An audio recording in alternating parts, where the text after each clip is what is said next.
Buenas tardes, mis queridos y queridas que están del otro lado de la pantallita. Qué bendición poder conversar con ustedes hoy. Me llamo Dulcinea Florentina Hernández y tengo 79 años bien vividos. Nací en un pueblito del interior de Chihuahua, pero hoy vivo aquí en Guanajuato, en el corazón de México, donde encontré mi rinconcito de paz después de tanto sufrimiento. ¿Saben qué me gusta hacer en mis tardecitas? Pintar cuadros. Sí. Esta viejita descubrió que tiene talento con las pinturas después de los 70 años. ¿Quién lo diría, verdad? Comencé después de que mi nieta Lucía me regaló un juego de pinturas en mi cumpleaños, diciéndome que necesitaba un pasatiempo. Al principio, pensé que no resultaría en nada, pero miren, hoy mis pinturas ya adornan la casa de mis hijos e incluso vendemos algunas en el tianguis aquí de la ciudad. Estoy ahora en mi cuartito del fondo que transformé en taller. Es pequeño, pero lleno de luz, con una ventanita que da al patio, donde tengo mis rosales. En la pared colgué algunos de mis cuadros, la mayoría paisajes de las montañas aquí de Guanajuato. En la esquina tengo una mesita con una radio vieja que toca rancheras mientras pinto. El olorcito a pintura se mezcla con el del café, que siempre dejo listo en un termo, porque pintar me da una sed tremenda. Antes de continuar contando mi historia, quería pedirles un favor. Si este video les está tocando el corazón, aprieten ese botoncito de me gusta y suscríbanse al canal Memorias de las Abuelas. Esto ayuda a esta abuelita a seguir compartiendo sus historias y tal vez ayudando a otras personas que pasan por lo que yo pasé. Y ustedes, mis queridos que me están viendo ahora, cuéntenme en los comentarios desde qué pueblito o ciudad me están viendo y a qué horita del día encontraron este video. ¿Será que fue tempranito con el café, después de la comida o ya de noche envueltos en la cobijita? Yo siempre leo todos los comentarios y me pongo tan feliz al saber de dónde son y cuándo sacan un tiempito del día para escuchar las historias de esta abuelita. Cuéntenme, ¿eh? Vamos a crear una cadena de cariño. Hoy quiero compartir con ustedes una historia que guardé por muchos años, cerrada con 7 llaves en el fondo de mi corazón. Una historia sobre apariencias que engañan y sobre cómo las familias más respetadas pueden esconder secretos terribles. Pero también es una historia de fuerza, mis queridos, de una muchacha sencilla que aprendió que a veces la venganza puede ser una forma de justicia cuando el mundo cierra los ojos a tu sufrimiento. No fue fácil vivir lo que viví, ni está siendo fácil contar, pero creo que llegó la hora de dejar salir esta historia, porque tal vez pueda ayudar a alguna mujer que esté pasando por algo parecido. A veces nos quedamos atrapados no solo por cadenas que se ven, sino por aquellas invisibles que están hechas de miedo, vergüenza y desamparo. Por mucho tiempo pensé que mi historia era solo mía, una cruz que cargaría sola hasta la tumba. Pero con la edad, una aprende que nuestros dolores, cuando son compartidos, pueden convertirse en luz en el camino de otras personas. Y eso es lo que espero hacer hoy. Entonces, acomódese ahí, agarre su cafecito o su té y vamos a volver en el tiempo. Los llevaré al año de 1965, cuando yo era apenas una joven de 19 años, llena de sueños y con la cabeza poblada por ideas románticas sobre el matrimonio y la vida de pareja. Nací en Chihuahua Chico, un pueblito pequeñito en la frontera de Chihuahua con Sonora en 1946. Tierra de gente sencilla, donde todos se conocían y las puertas se quedaban abiertas. Mi padre, Jeremías Hernández, era carpintero, hombre de manos callosas y corazón blando. Mi madre, Teresa, era costurera de las buenas, cosía para todas las familias importantes de la región. Era una mujer fuerte, de esas que despiertan con el primer canto del gallo y solo descansan cuando la luna ya va alta en el cielo. Éramos 6 hermanos. Yo era la del medio, con 2 hermanas mayores, Clarís y Josefa, y 3 hermanos menores, Benito, Joaquín y Albina, la pequeñita. Nuestra casa era sencilla, de piso de tierra y techo de barro. Tenía 3 cuartos, la sala que también era cocina, con un fogón de leña que permanecía encendido todo el día, un cuarto grande donde dormían mis padres con Albina, que era bebé todavía, y otro cuarto donde dormíamos los 5. Las niñas en un petate, los niños en otro. El patio era la parte más rica de nuestra casa. Mi padre había plantado de todo un poco: árboles de mango, tejocote, guayaba, naranja. Teníamos también una huerta que mi madre cuidaba con todo cariño. De ahí venía casi todo lo que comíamos. Aprendí desde temprano a trabajar la tierra, a saber cuándo una planta necesita más agua o cuándo está pidiendo sol. Nuestra vida era sencilla, pero llena de pequeñas alegrías. Por la mañana, despertábamos con el olorcito del café que mamá ya había puesto en el fuego. Tomábamos café con pan de elote, a veces con un pedacito de queso cuando la vida estaba más holgada. Después cada uno iba a sus obligaciones. Los mayores iban a la escuelita municipal, que quedaba a unos 40 minutos caminando. Yo y mis hermanos menores nos quedábamos ayudando en casa. Mi tarea preferida era cuidar de las gallinas. Teníamos un gallinero pequeño, pero siempre lleno. Yo les daba maíz, recogía los huevos con todo cuidado. Me gustaba conversar con las gallinas, contarles mis secretos. Mi madre se reía. Esta niña, en vez de buscar amigas, se pone a platicar con las gallinas. Pero es que yo era muy tímida. Tenía dificultad para hablar con los otros niños. Por la tarde, cuando el sol ya estaba más suave, podíamos jugar un poco. Jugábamos a la rueda, a las escondidas, a hacer muñecas de trapo. Mi hermana Clarice, que era la mayor y la más lista, inventaba los mejores juegos. Había un arroyo cerca de casa y a veces íbamos hasta allá para pescar mojarras con redes hechas de carrizo. Era una vida sencilla, de pies descalzos y risas sueltas al viento. Los domingos íbamos todos arreglados a la iglesita de San Benito. Mi padre y mis hermanos de pantalón y camisa almidonada. Yo, mis hermanas y mi madre de vestidos que ella misma cosía. Después de la misa siempre había una comida especial: pollo con mole, frijoles, nopales guisados en manteca. Era el día que comíamos mejor en la semana. En aquel tiempo, en Chihuahua Chico, teníamos a la familia Mendoza, dueños de casi todo en la región. Tenían ranchos de ganado, plantaciones de café, la única tienda de abarrotes e incluso la única gasolinera del pueblo. El viejo Mendoza, don Agenor, era como un rey en nuestro pueblito. Cuando pasaba a caballo por la calle principal, todos paraban para saludarlo. Mi padre siempre decía: «Quítate el sombrero para don Agenor, muchacho. Él es quien manda aquí». El rancho principal de los Mendoza quedaba a unos 5 kilómetros del pueblo. Era una casona enorme, toda blanca, con un portal que rodeaba la casa entera. Decían que tenía más de 20 habitaciones. Yo nunca había entrado, claro. Gente como nosotros solo llegaba hasta la puerta para entregar encargos o buscar trabajo. Pero yo veía la casona de lejos, cuando iba con mi padre a llevar algún mueble que él había hecho, y pensaba que parecía un palacio de cuento de hadas. Fue en ese rancho donde vi por primera vez al hijo de don Agenor, Augusto Mendoza. Yo debía tener unos 12 años. Había ido con mi padre, que iba a entregar una mesa nueva para el comedor del rancho. Mientras esperábamos en el portal de atrás, vi a un joven saliendo montado en un caballo negro, tan brillante que parecía hecho de satín. El joven también era guapo, parecía un príncipe de esos de los cuentos. «¿Quién es aquel?», le pregunté a mi padre. «Es Augusto, hijo de don Agenor. Está estudiando en la capital para ser doctor», respondió mi padre. Y añadió con un tono extraño en la voz que solo entendí mucho después: «Ese es igual al padre.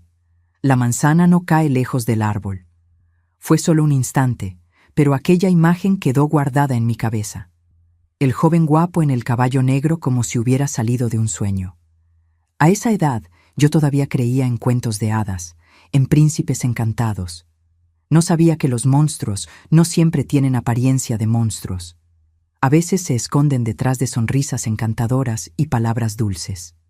La vida seguía su curso tranquilo en Chihuahua Chico, pero a medida que yo crecía, las cosas comenzaron a ponerse más difíciles. Mi padre comenzó a enfermarse cuando yo tenía 14 años. Reumatismo, decían. Sus manos tan habilidosas comenzaron a torcerse, a dolerle tanto que apenas podía sujetar las herramientas. Los trabajos fueron disminuyendo, el dinero también. Mi madre comenzó a coser de madrugada a noche para compensar. Mis hermanas mayores, Clarice y Josefa, consiguieron trabajo en el pueblo, una como dependienta en la farmacia, otra ayudando en la cocina del único hotel del pueblo. Yo pasé a cuidar más de la casa y de los hermanos menores para que mi madre pudiera coser más. Fue una época difícil. La comida a veces era poca. Tuvimos que vender casi todas las gallinas. Recuerdo noches en que nos acostábamos más temprano porque no había cena. Mi madre decía: «Duérmete, niña, que el sueño alimenta». A pesar de las dificultades, seguí estudiando. Iba a la escuela por la mañana, volvía al mediodía para preparar la comida para los hermanos menores y por la tarde ayudaba a mi madre con las costuras. Aprendí a hacer dobladillos, pegar botones, hacer puntadas. Mis manos eran pequeñas, buenas para los trabajos más delicados. Fue así que, cuando cumplí 17 años, la esposa de don Agenor, doña Eulalia, mandó llamar a mi madre. «¿Su hija tiene maña para la costura?», preguntó. «Sí, señora». «Aprendió conmigo desde pequeña», respondió mi madre. «Entonces, mándela a trabajar aquí en el rancho. Necesitamos una muchacha para ayudar con los arreglos de la ropa y con la ropa de cama». Era una oportunidad que no podíamos rechazar. El sueldo ofrecido era bueno, más de lo que podría ganar en cualquier otro lugar en Chihuahua Chico. Además, yo viviría en el rancho, lo que significaba una boca menos para alimentar en casa. A mi padre no le gustó mucho la idea. «Niña, no sé, no. Ese rancho», comenzó, pero mi madre lo interrumpió. «Jeremías, no tenemos opción». Y así, con el corazón apretado, arreglé mis pocas ropas en un atado y fui al rancho de los Mendoza. No sabía que estaba caminando hacia la telaraña de la araña, como una mosca inocente que no ve el peligro hasta que es demasiado tarde. El rancho de los Mendoza, por dentro, era aún más impresionante de lo que yo imaginaba. Los pasillos eran anchos, con piso de madera que brillaba como espejo. Las paredes tenían cuadros de gente importante, antepasados de la familia, todos con miradas severas que parecían seguirme. Los muebles estaban hechos de maderas finas, caoba y cedro, algunos venidos hasta de fuera del país, como doña Eulalia se encargaba de contar a cada visita que recibía. Mi cuartito quedaba en la parte trasera de la casa, cerca de la cocina. Era sencillo, pero aún así mejor que cualquier lugar donde yo había dormido. Tenía una cama solo para mí, un armario pequeño y hasta una mesita con espejo. En los primeros días me sentía como si estuviera jugando a ser rica. Mi trabajo comenzaba temprano. Antes incluso de que saliera el sol, ya estaba de pie, ayudando a preparar el desayuno de los patrones. Después iba al cuarto de costura, donde pasaba la mayor parte del día arreglando ropa, planchando, doblando. A veces, doña Eulalia me llamaba para ayudarla a elegir telas o para hacer pruebas de vestidos nuevos que las costureras del pueblo estaban haciendo para ella. El viejo Agenor Mendoza casi no paraba en casa. Vivía entre los ranchos, atendiendo los negocios. Cuando estaba presente, la casa entera quedaba en estado de alerta. Era exigente, le gustaba todo impecable. Tenía una manera de mirar a la gente como si siempre estuviera evaluando cuánto valían. Cuando me miraba a mí, sentía un escalofrío bajando por la espalda. En los primeros meses, casi no vi al hijo de ellos, Augusto. Supe que estaba terminando los estudios en Ciudad de México. Solo venía al rancho en vacaciones o en feriados especiales. Los empleados más antiguos hablaban de él en susurros. «Es igualito al padre», decían unos. «¿Sacó el genio también?», completaban otros, siempre mirando a los lados con miedo de ser escuchados.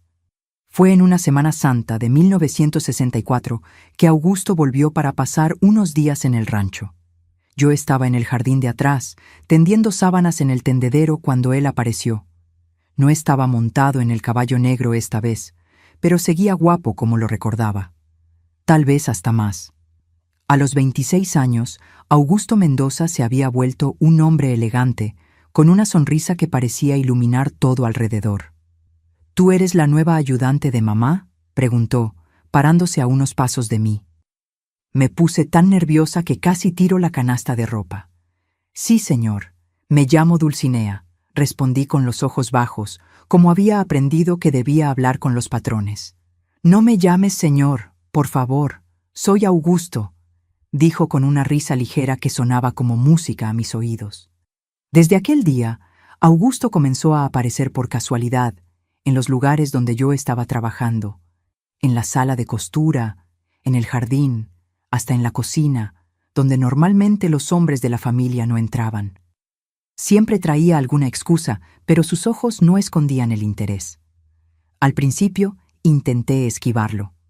Sabía que una muchacha como yo no debería ni siquiera soñar con el hijo del patrón. Eso solo trae problemas, me decía así la Rita, la cocinera mayor, que ya había visto historias parecidas acabar mal. Pero Augusto era persistente y encantador. Dios mío, qué encantador era. Sabía decir las palabras correctas, hacer elogios que me hacían sonrojar. Traía pequeños regalos, un listón para el cabello, un libro de poesías, una flor recogida en el jardín. Una belleza como la tuya no debería quedarse escondida en este rancho, decía, y yo, inocente, creía cada palabra. Con el tiempo, las conversaciones rápidas en los rincones de la casa evolucionaron a encuentros secretos en el jardín después de que todos se iban a dormir. Nos sentábamos en el banco de piedra bajo las estrellas, y Augusto hablaba sobre los lugares que había conocido, los planes para el futuro, cómo quería modernizar los negocios de la familia. Hablaba también de nosotros, de cómo se había encantado conmigo desde la primera vez que me vio. Eres diferente a las otras, Dulcinea. Tienes una luz propia, decía, sosteniendo mis manos entre las suyas. Fue en una de esas noches, con el perfume de las flores de dama de noche embriagando el aire, que me besó por primera vez. Mi primer beso. Sentí como si el mundo entero se hubiera detenido por un instante. Te amo, susurró en mi oído. Y yo, ya completamente enamorada, lo creí. Los meses siguientes fueron como un sueño. Augusto decidió quedarse más tiempo en el rancho, diciéndole al padre que quería aprender más sobre la administración de los negocios. En realidad, se quedaba para estar cerca de mí. Nuestros encuentros seguían siendo secretos, aunque yo sospechaba que algunos empleados sabían. Sí, la Rita me miraba con una mezcla de lástima y preocupación. Una vez llegó a decirme, «Muchacha, cuidado con lo que estás haciendo. Hombre rico no se casa con muchacha pobre». Pero yo estaba ciega de amor, sorda para cualquier consejo. En septiembre de 1964 ocurrió algo que cambió todo. Fui al pueblo a visitar a mi familia, como hacía una vez al mes. Mi padre estaba peor, casi no conseguía salir de la cama. Mi madre parecía haber envejecido 10 años en esos meses. Incluso con el dinero que yo mandaba, la situación en casa era difícil. Fue cuando decidí contar sobre Augusto. «Madre, hay un muchacho interesado en mí», comencé mientras ayudaba a lavar los platos de la comida. Mi madre me miró con esos ojos cansados. «¿Qué muchacho, niña?». Cuando dije que era Augusto Mendoza, dejó caer el plato que estaba secando. «Santa Madre de Dios, Dulcinea, eso no puede ser cosa buena. Hijo de patrón no corteja a empleada para casarse». Pero yo insistí en que era diferente, que Augusto me amaba de verdad. Conté sobre los encuentros, los regalos, las promesas. Mi padre, oyendo desde la cama, pidió que me acercara. «Hija», dijo con voz débil, «hombre que esconde el noviazgo no tiene buenas intenciones». Me enojé. Esperaba que mis padres se alegraran por mí, que vieran la oportunidad de una vida mejor que se estaba abriendo. Cuando volví al rancho, determinada a probar que todos estaban equivocados, le conté a Augusto sobre la conversación con mis padres. Para mi sorpresa, no se molestó. Al contrario, sonrió de esa manera que hacía que mi corazón se acelerara. «Tienen razón en preocuparse», dijo. «Es hora de hacer las cosas del modo correcto». Y entonces, arrodillándose frente a mí, tomó mis manos. «Dulcinea Hernández, ¿quieres casarte conmigo?». Creo que nunca había sido tan feliz en la vida como en aquel momento. Las lágrimas corrían por mi rostro mientras decía sí varias veces. Augusto me abrazó, me hizo dar vueltas en el aire, prometió que tendríamos una vida maravillosa juntos. Voy a hablar con mi padre mañana, aseguró. Él entenderá. Somos una familia tradicional. Respetamos el matrimonio. Al día siguiente, no vi a Augusto por la mañana. Supe por los otros empleados que estaba reunido con su padre en el despacho desde temprano. Las horas se arrastraban mientras intentaba concentrarme en el trabajo, el corazón latiendo fuerte de ansiedad. Fue solo al final de la tarde que Augusto apareció en la sala de costura, donde yo estaba sola terminando un remiendo. «Está hecho», dijo con una sonrisa que no llegaba a los ojos. Había algo diferente en él, un brillo extraño en la mirada que en ese momento no supe identificar. Mi padre dio su bendición. Nos casaremos en diciembre antes de Navidad. Me emocioné tanto que no noté las señales, la manera como su mirada se desviaba de la mía cuando hablaba de los planes para la boda. La forma como su padre, don Agenor, pasó a mirarme cuando nos encontrábamos por la casa. Ya no con desprecio, sino con un interés que me incomodaba, aunque yo no supiera explicar por qué. Las semanas siguientes fueron de preparativos. Doña Eulalia, sorprendentemente, aceptó bien la noticia. Augusto siempre fue decidido, dijo con una resignación que confundí con aprobación. Ella misma se encargó de conseguir mi vestido de novia, llamando a la costurera más famosa de la región. «Vas a entrar a la familia Mendoza. Necesitas parecer una de nosotros», explicó. Fui liberada de algunas tareas para poder dedicarme a los preparativos. Aprendí etiqueta con una profesora especial contratada de Ciudad de México. Aprendí a usar los cubiertos correctos, a conversar sobre temas adecuados, a portarme como una señora de sociedad. Era como si estuvieran moldeándome, transformando a la muchacha sencilla de Chihuahua Chico en algo que yo no era. Augusto se volvió más distante en ese periodo, siempre ocupado con los negocios, decía él. Nuestros encuentros en el jardín se volvieron raros. Cuando conseguíamos estar solos, él parecía ansioso, apresurado, diferente del hombre cariñoso que me había conquistado. Atribuí todo al estrés de los preparativos, a las presiones de la familia. En octubre, conseguí un día libre para visitar a mis padres y contarles las novedades. Mi madre escuchó todo en silencio, un silencio que decía más que 1000 palabras. Al final, solo preguntó: «¿Estás segura, hija?»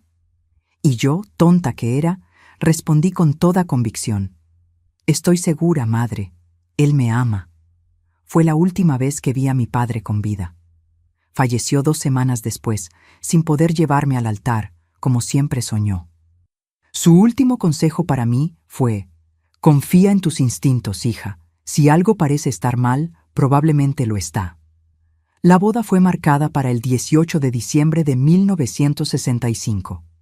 La iglesia de San Francisco, la más grande de la región, fue toda decorada con flores blancas traídas especialmente de Ciudad de México. Parecía un sueño. Todos los hacendados y comerciantes importantes fueron invitados. La novia, hija de un simple carpintero, entrando en la iglesia más hermosa que un ángel, del brazo del hermano mayor del novio, ya que mi padre no estaba más entre nosotros. Si pudiera volver en el tiempo, habría notado las miradas entre Augusto y su padre durante la ceremonia. Habría notado cómo los dos susurraban y sonreían de una manera extraña. Habría prestado atención a las palabras de don Agenor durante el brindis en la comida de boda. «Bienvenida a la familia, Dulcinea. Estoy seguro de que te adaptarás muy bien a nuestras costumbres». Pero yo estaba cegada por el brillo del velo de novia, sorda por los elogios que recibía de todos lados. Pensaba que había alcanzado el sueño de toda muchacha pobre: casarse con el hijo del hombre más rico de la región, entrar a una familia respetada, tener una vida de comodidad y prestigio. No sabía que estaba caminando directo a una trampa, que la sonrisa de Augusto escondía algo sombrío, que aquella noche, la noche que debería ser la más feliz de mi vida, sería el comienzo de mi pesadilla.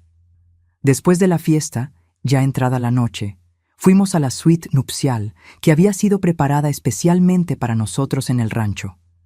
Era el cuarto más bonito que yo había visto jamás. Una cama enorme con dosel, cortinas de seda, muebles trabajados a mano. Sobre el tocador, un jarrón con rosas blancas perfumaba el ambiente. Parecía el escenario perfecto para el comienzo de nuestra vida juntos. Augusto me pidió que esperara un poco, que enseguida volvería. «Voy a buscar una sorpresa para nosotros», dijo con aquella sonrisa que yo tanto amaba. Me quedé allí sentada al borde de la cama, todavía con mi vestido de novia, el corazón acelerado por la mezcla de emoción y nerviosismo natural de una novia en su primera noche. Me miré en el espejo grande que había en un rincón del cuarto. Casi no reconocía a la muchacha que me devolvía la mirada. El vestido de encaje francés, el peinado elegante, las joyas prestadas por doña Eulalia. ¿Dónde estaba la niña sencilla de Chihuahua Chico? En su lugar veía a una señora Mendoza, al menos eso era lo que yo pensaba que me había convertido.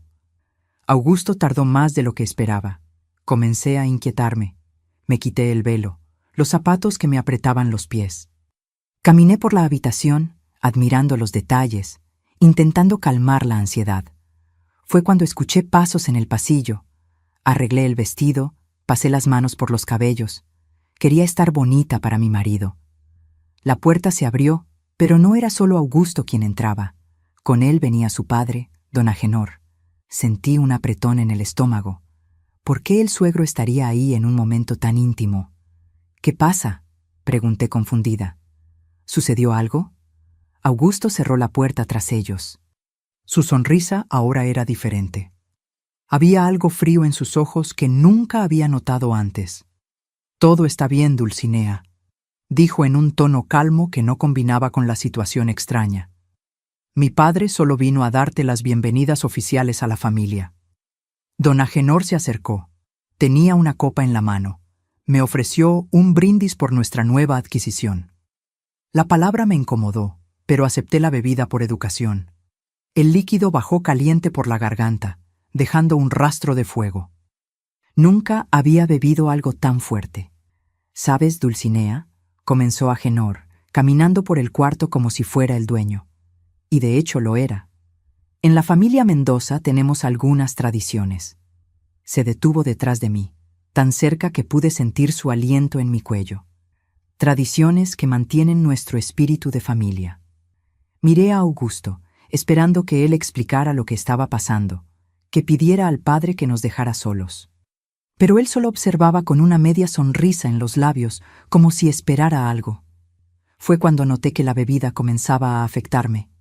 Un ligero mareo, los miembros pesados. «¿Qué tenía esa bebida?», conseguí preguntar. «Solo algo para que te relajes», respondió Augusto, acercándose también. «Para tu primera experiencia en la familia». El modo como dijo «experiencia» me causó un escalofrío. Fue en ese momento que entendí. Había caído en una trampa. La boda, las promesas de amor, todo era parte de un plan. Lo que sucedió aquella noche está grabado en mi alma como una cicatriz que nunca desapareció completamente.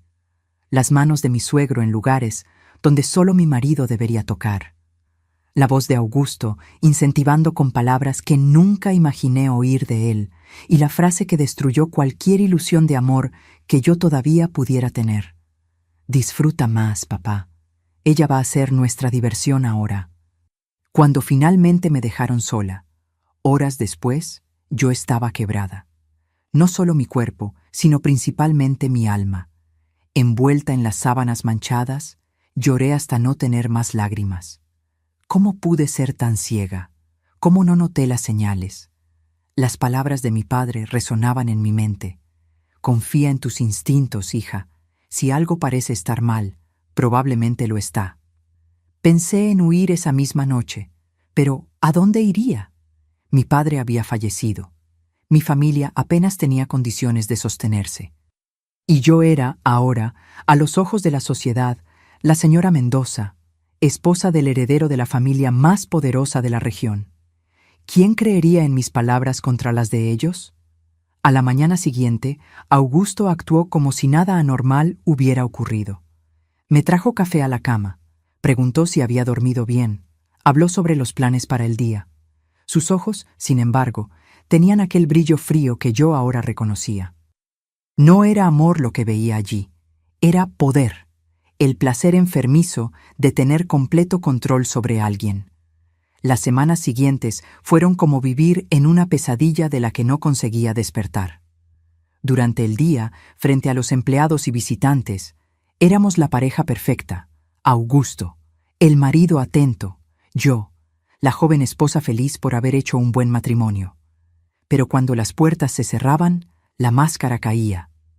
Descubrí que el ritual de iniciación no había sido un evento aislado. Era apenas el comienzo de un patrón que se repetiría muchas veces. Padre e hijo compartían no solo los negocios, sino también un placer enfermizo en humillar y subyugar, y yo era ahora la víctima preferencial de ese juego perverso. Intenté resistir al principio. Grité, supliqué, luché. Eso solo los incentivaba más. «Me gusta cuando tienen un poco de espíritu», decía don Agenor. «Hace todo más interesante». Con el tiempo, aprendí que la resistencia abierta solo empeoraba todo. Comencé a desconectarme, a salir de mi propio cuerpo durante aquellos momentos. Era la única forma de sobrevivir. No tenía con quién contar. Doña Eulalia pasaba la mayor parte del tiempo en su ala de la casa, medicada con calmantes que la mantenían en una niebla constante. Ahora yo entendía por qué. Ella sabía. Tal vez hubiera pasado por lo mismo, tal vez aún pasara. Los empleados mantenían distancia de mí, algunos por miedo, otros por respeto mal dirigido a la familia Mendoza. Una vez, cerca de 3 meses después de la boda, conseguí escapar hasta el pueblo. Fui a la comisaría, intenté hablar con el comisario. «Es sobre la familia Mendoza», comencé.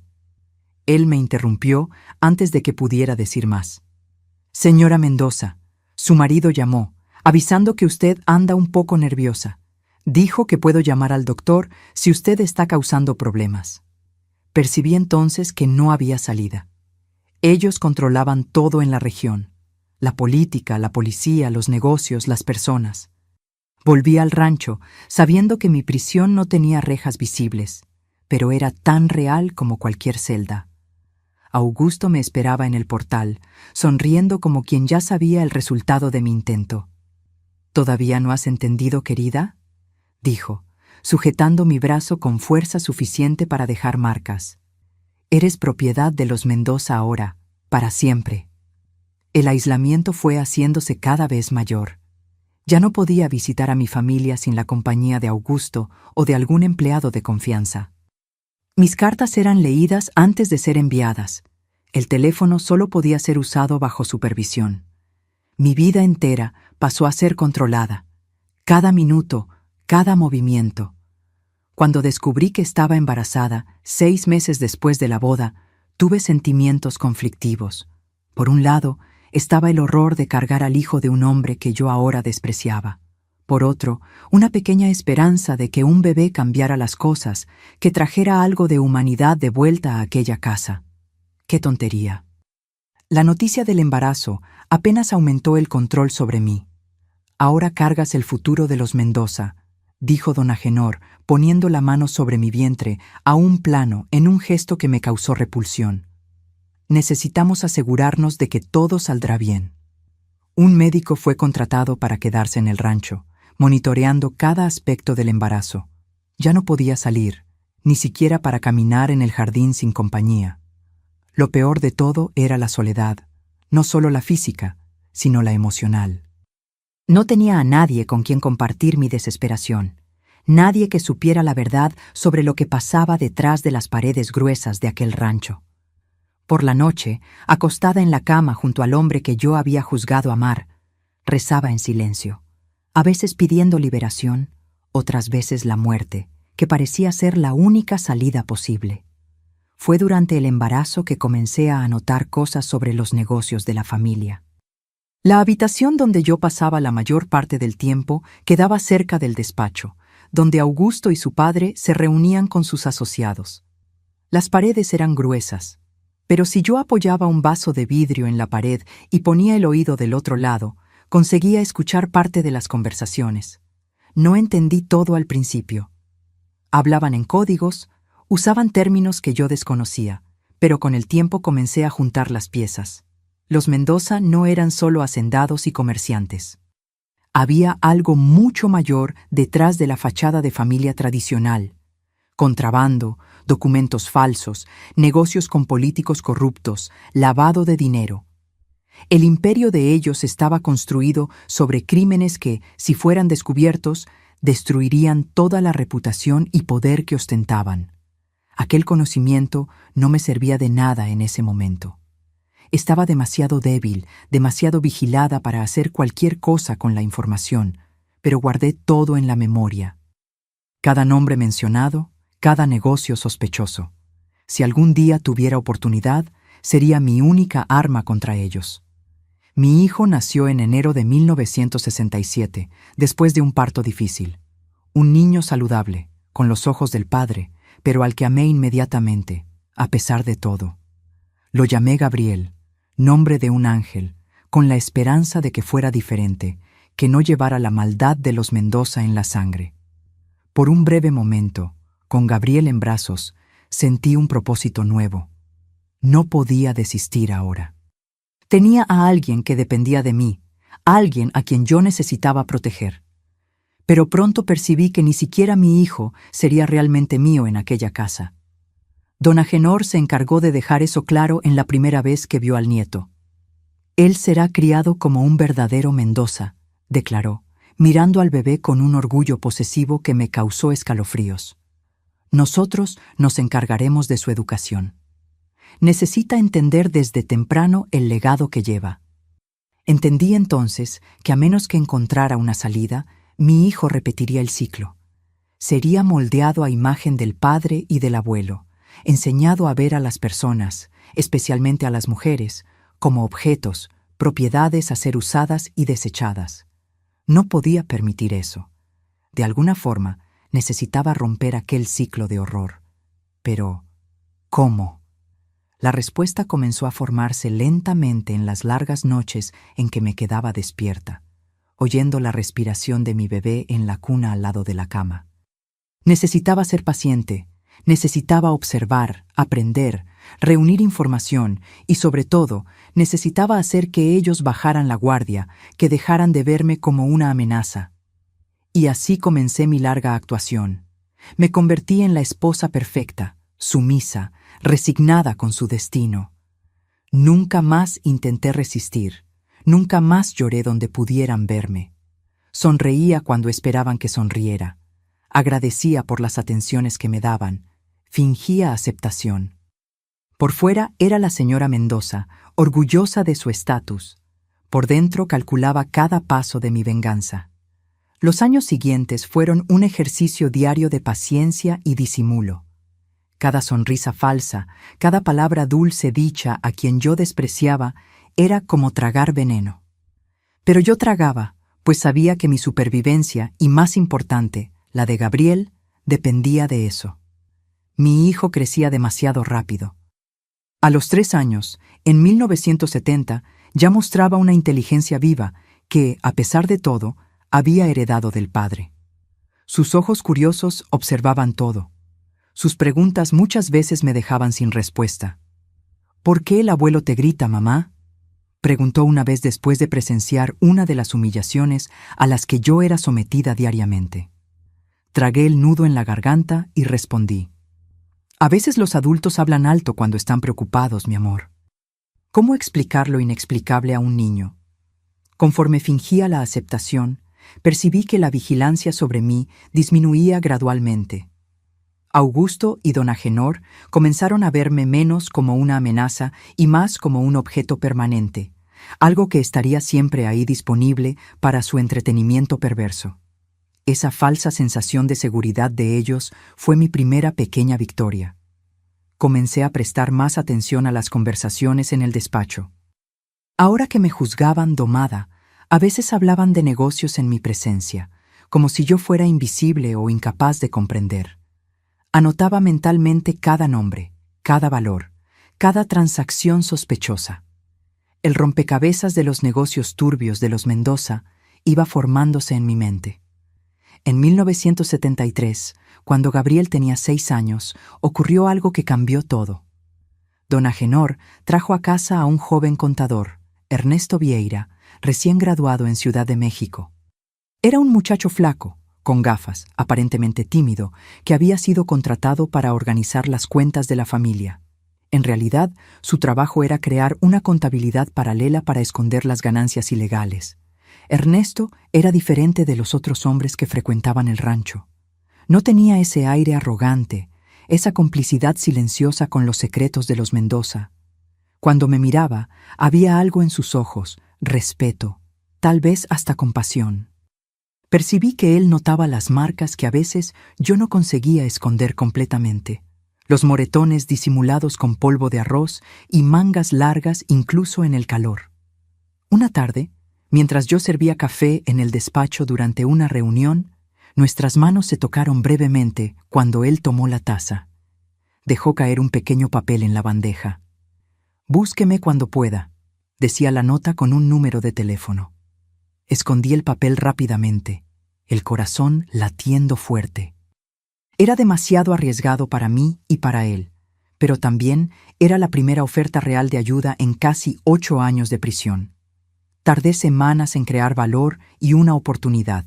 Finalmente, una tarde en que Augusto y su padre habían viajado a Ciudad de México y Gabriel estaba en la escuela, usé el teléfono de la cocina para llamar al número. Ernesto atendió al primer toque, como si estuviera esperando. «No puedo hablar mucho», susurré, mirando constantemente hacia la puerta. «Pero necesito saber por qué quiere ayudarme». «Porque lo que sucede en ese rancho está mal», respondió él, la voz baja pero firme. «No soy ciego, doña Dulcinea. Veo cómo la tratan. Oí cosas, y hay más. Esos hombres no son solo crueles, son criminales». «Lo sé», respondí. «Llevo años escuchando». «Tengo pruebas», dijo él. «Documentos, registros de transacciones ilegales. Solo necesitaba a alguien de dentro para confirmar lo que ya sospechaba». Aquel momento fue como una luz al final del túnel oscuro donde yo vivía hacía tanto tiempo. Había una salida. No sería fácil, sería extremadamente peligroso, pero existía. En las semanas siguientes, creamos un sistema de comunicación.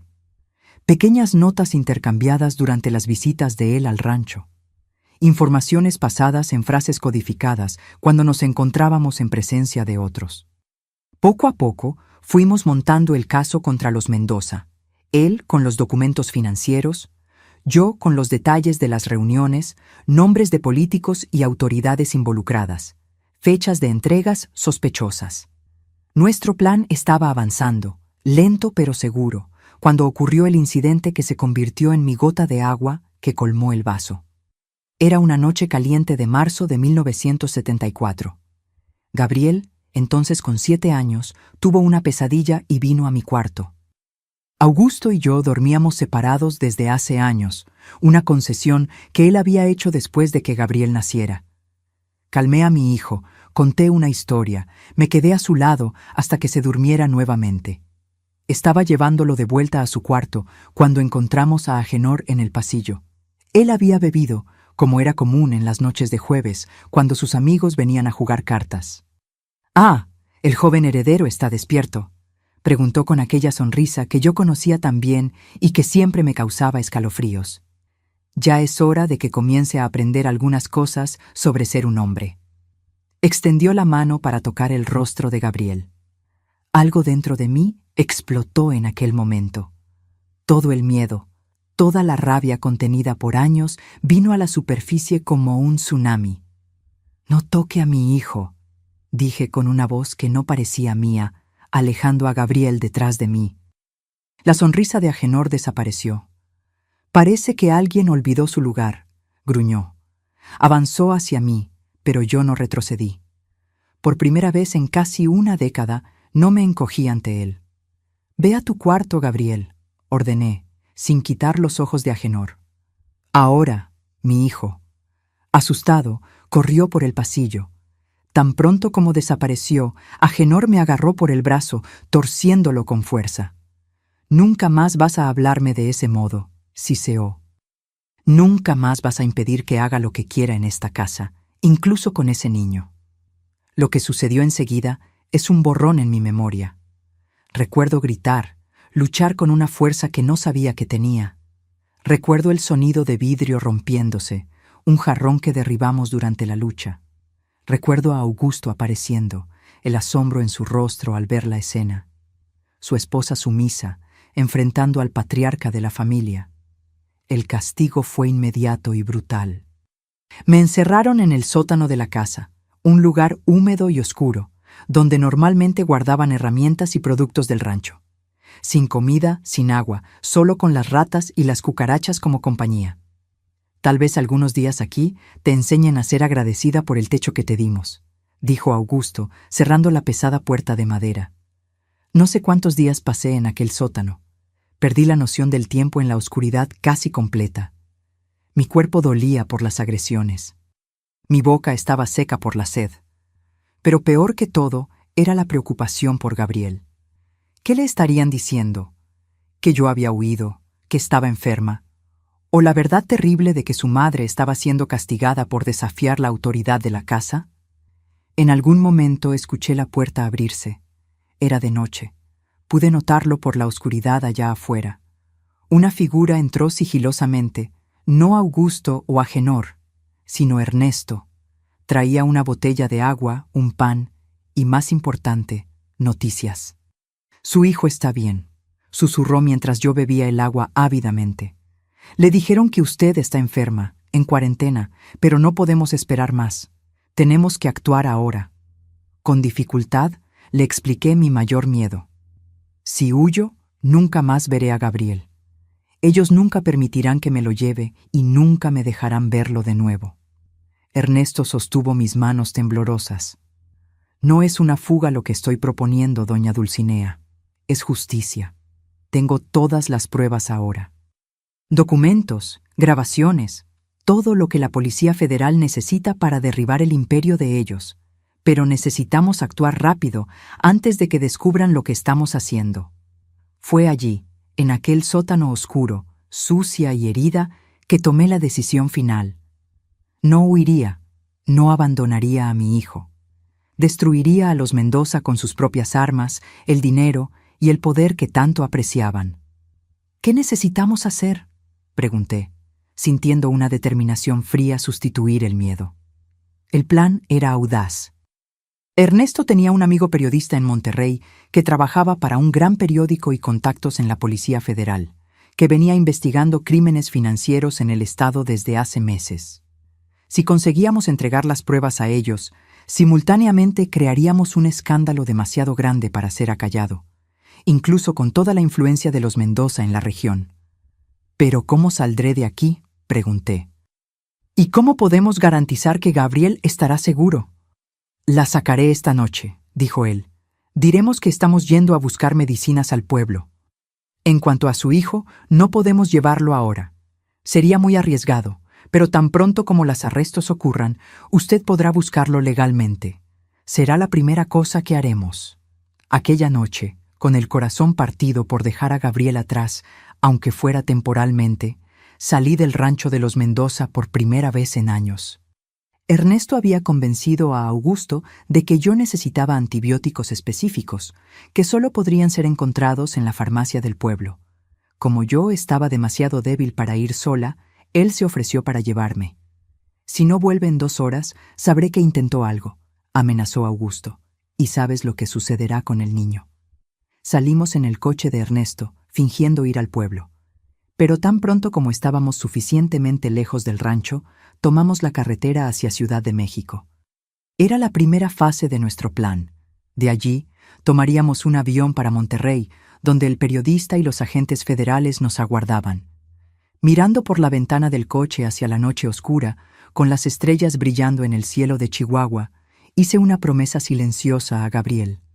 «Mamá volverá, mi amor, y cuando vuelva, seremos libres para siempre». El viaje a Monterrey fue el más largo de mi vida.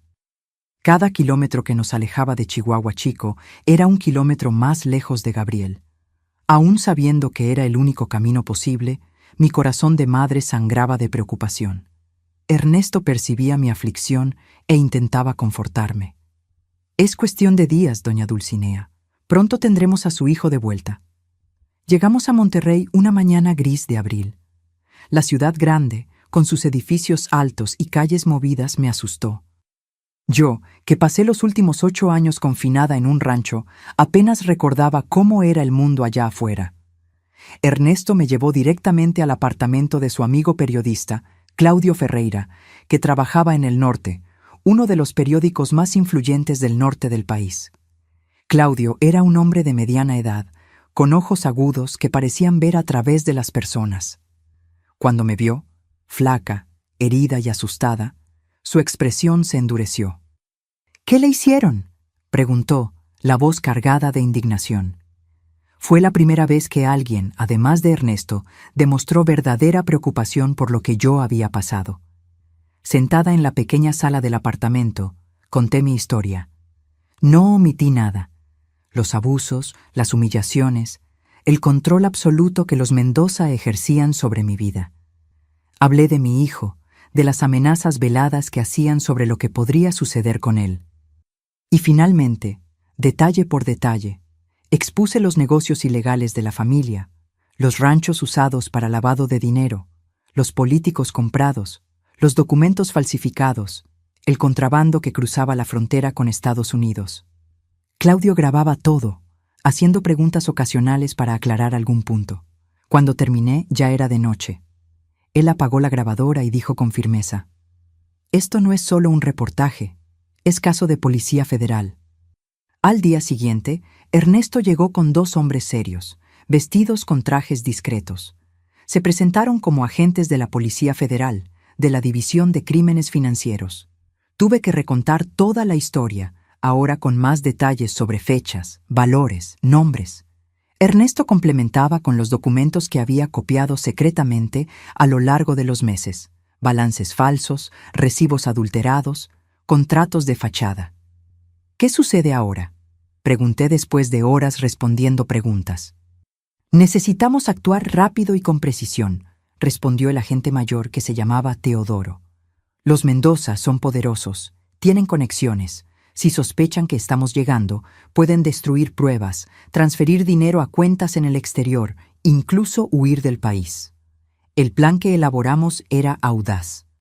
Mientras la Policía Federal preparaba la operación, recogiendo más pruebas y organizando los equipos que harían los arrestos, Claudio escribiría una serie de reportajes explosivos listos para ser publicados el día en que la operación fuera desencadenada. El impacto simultáneo de la acción policial y de la exposición en los medios haría imposible cualquier intento de acallar el caso. Pero yo tenía una preocupación aún más urgente. Gabriel. «¿Cuánto tiempo hasta que puedan buscar a mi hijo?», pregunté ansiosa. La respuesta no fue lo que yo esperaba. «Señora Dulcinea, entendemos su preocupación», dijo Teodoro. «Pero no podemos simplemente entrar al rancho y sacar al niño de allí. Sería secuestro a los ojos de la ley. Legalmente, él está bajo la custodia del padre». «¿Pero no entienden? Mi hijo está en peligro», exclamé desesperada. «Es por eso que vamos a acelerar todo», garantizó el agente. «Tan pronto como tengamos las órdenes de arresto, un equipo especial irá a garantizar la seguridad de su hijo. Pero necesitamos algunos días más».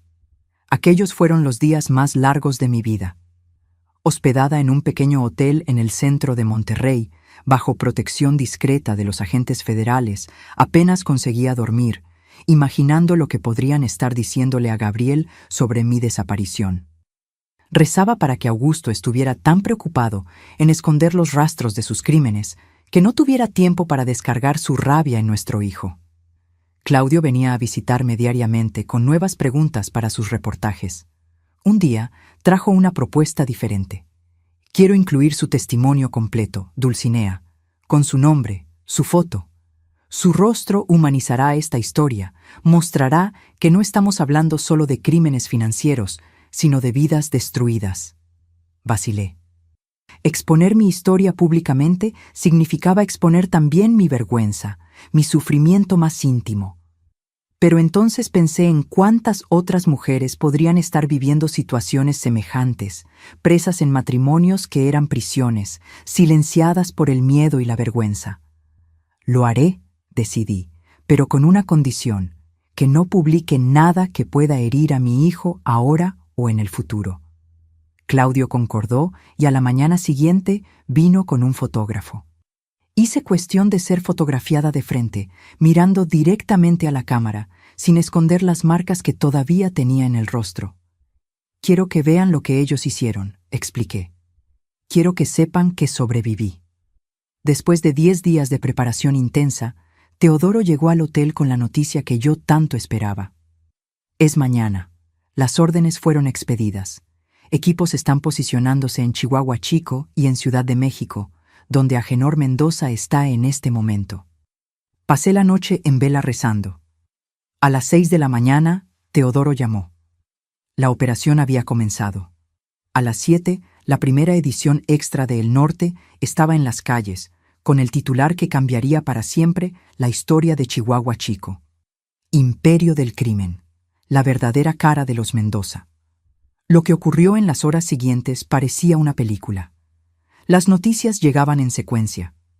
Agenor Mendoza arrestado en su habitación de hotel en Ciudad de México, Augusto intentando resistirse al arresto en el rancho, siendo contenido por los agentes, políticos y funcionarios públicos vinculados al esquema, siendo detenidos en sus casas y oficinas, documentos, dinero en efectivo e incluso armas ilegales incautados en varias propiedades de la familia.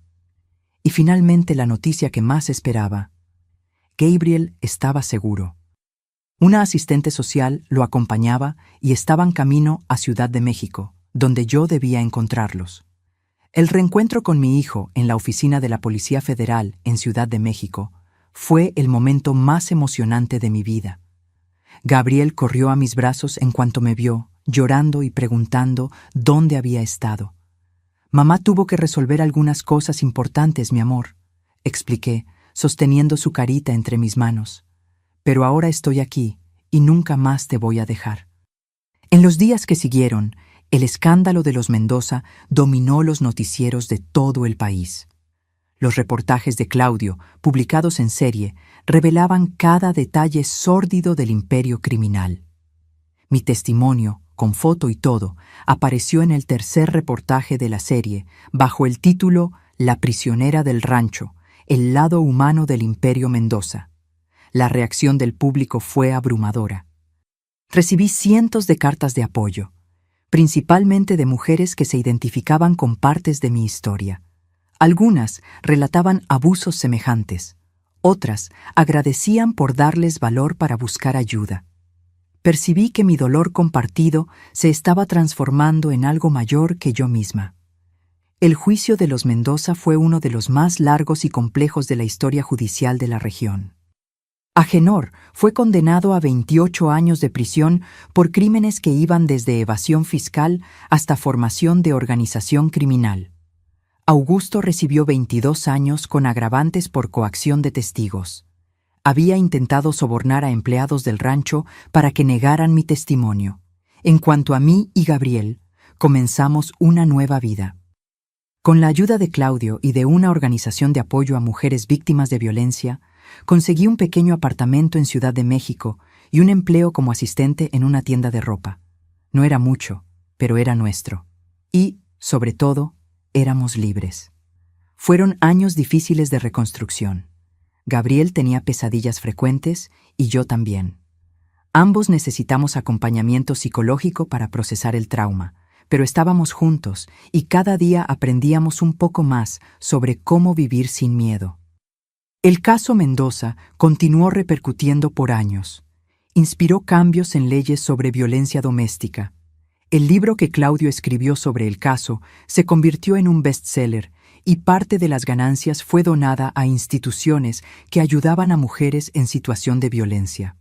En 1980, 6 años después de la caída de los Mendoza, recibí una invitación inesperada.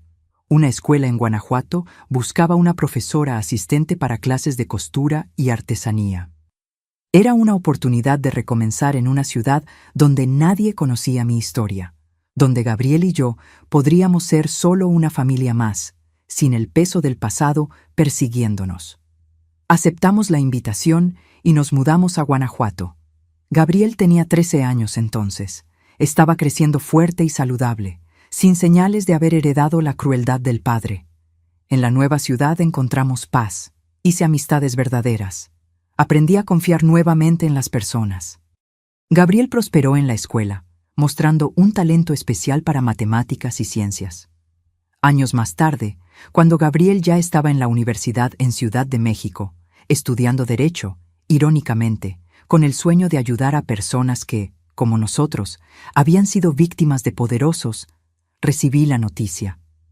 Agenor Mendoza había muerto en prisión. No sentía alegría ni tristeza, apenas un extraño alivio, como si un capítulo oscuro finalmente hubiera sido cerrado. Augusto continuó cumpliendo su pena. Intentó contacto algunas veces a través de cartas.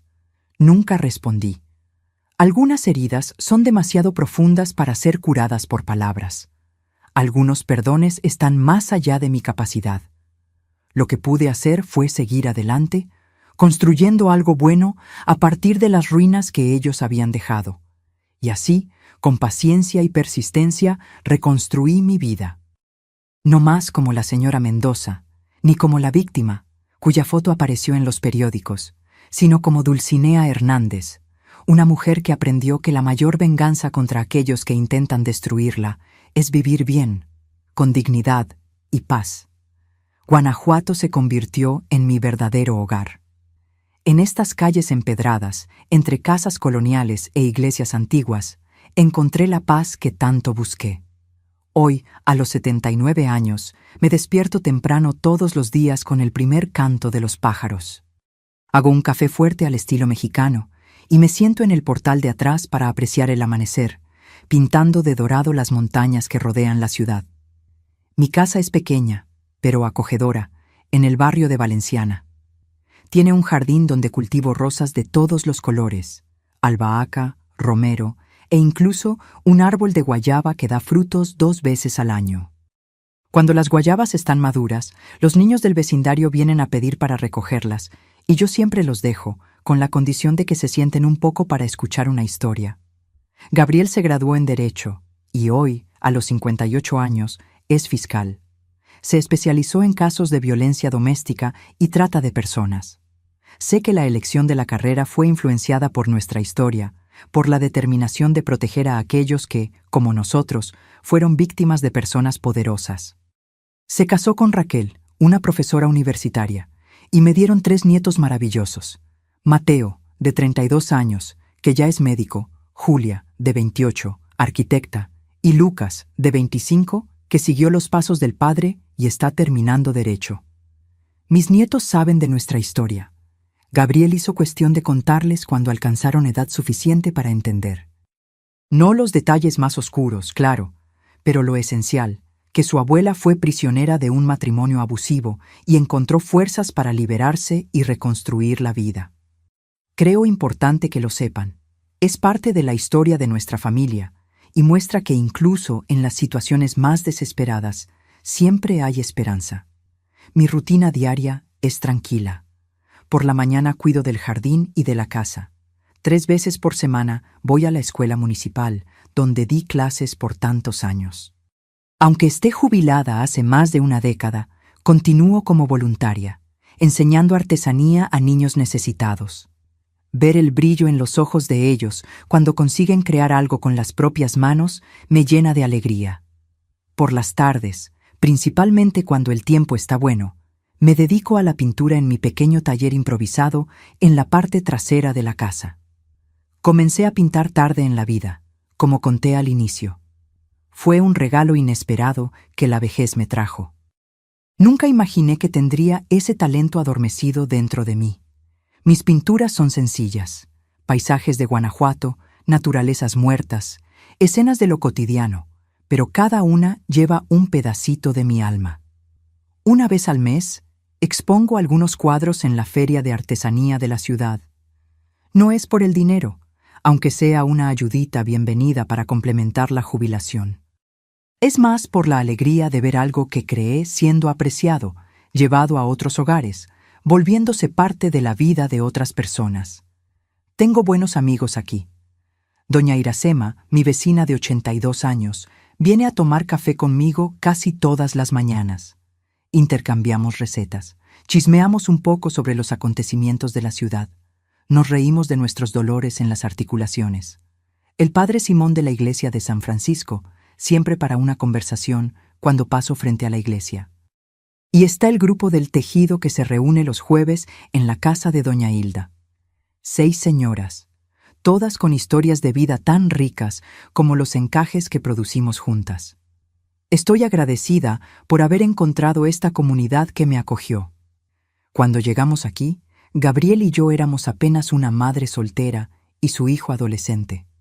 Nadie sabía de nuestro pasado, nadie hacía preguntas incómodas. Fuimos aceptados por lo que éramos, no por lo que habíamos pasado. No todos son flores, claro. La edad trae sus desafíos. La artritis a veces dificulta sostener los pinceles. Los lentes se vuelven cada vez más gruesos. Hay días en que los recuerdos del pasado vuelven como fantasmas, trayendo noches de insomnio. Pero aprendí a convivir con eso, a aceptar que las cicatrices forman parte de quien soy. Augusto murió hace 5 años en prisión como el padre. Gabriel me contó la noticia sin rodeos. Mamá se fue. Me quedé en silencio por un largo tiempo, dejando que aquella información encontrara su lugar dentro de mí. No fui al entierro, no sentí necesidad. El Augusto que conocí, el joven del que me enamoré, había muerto para mí hacía mucho tiempo, en aquella noche de bodas, cuando la máscara cayó. A veces, mirando a mi hijo, veo rasgos físicos que recuerdan al padre. La forma de la barbilla, la manera de fruncir la frente cuando está concentrado, pero la semejanza se detiene ahí. En todo lo que importa, carácter, compasión, respeto por los demás, Gabriel es lo opuesto de lo que Augusto fue. Es la prueba viva de que podemos superar las sombras del pasado, de que no estamos condenados a repetir los errores de nuestros ancestros. Cuando miro hacia atrás, hacia aquella joven ingenua que fui, siento una mezcla de compasión y admiración. Compasión por la inocencia perdida, por el sufrimiento que ella aún no imaginaba que vendría. Admiración por la fuerza que no sabía que tenía, por el coraje que encontró en las horas más oscuras. Si pudiera volver en el tiempo y hablar con ella, le diría que vale la pena continuar luchando, que la oscuridad no dura para siempre, que un día ella estaría aquí en Guanajuato, con cabellos blancos y manos arrugadas, pintando la puesta de sol en las montañas y sintiendo una paz que parecía imposible en aquellos días terribles en el rancho de los Mendoza. La vida me enseñó que la verdadera libertad no está solo en escapar de las cadenas físicas, sino en liberar el espíritu del peso del odio y del miedo. Hoy pinto no porque quiera olvidar el pasado, sino porque aprendí a transformar el dolor en belleza, el sufrimiento en colores que cuentan una historia de superación. Mis queridos que llegaron hasta aquí conmigo, gracias por escuchar la historia de esta vieja señora. Si hay una lección que quiero dejarles, es que nunca es tarde para recomenzar. Nunca es tarde para decir basta a una situación que nos disminuye, que nos lastima, que nos roba la dignidad. Si estás pasando por algo parecido a lo que viví, debes saber que no estás solo o sola. El primer paso es el más difícil. Reconocer que lo que ocurre no es normal, no es amor, no es algo que merezcas. El segundo paso es aún más aterrador: buscar ayuda. Pero créeme cuando digo que hay personas buenas en el mundo dispuestas a extender la mano, así como Ernesto hizo conmigo tantos años atrás. Aprendí que la edad no define nuestra fuerza, sino nuestra capacidad de recomenzar cada día. Cuando pienso en mi jornada, veo que mis arrugas son mapas de supervivencia. Cada una cuenta una historia de dolor superado. En los momentos más oscuros de mi vida, descubrí que hasta en la oscuridad más profunda, nuestra luz interior nunca se apaga.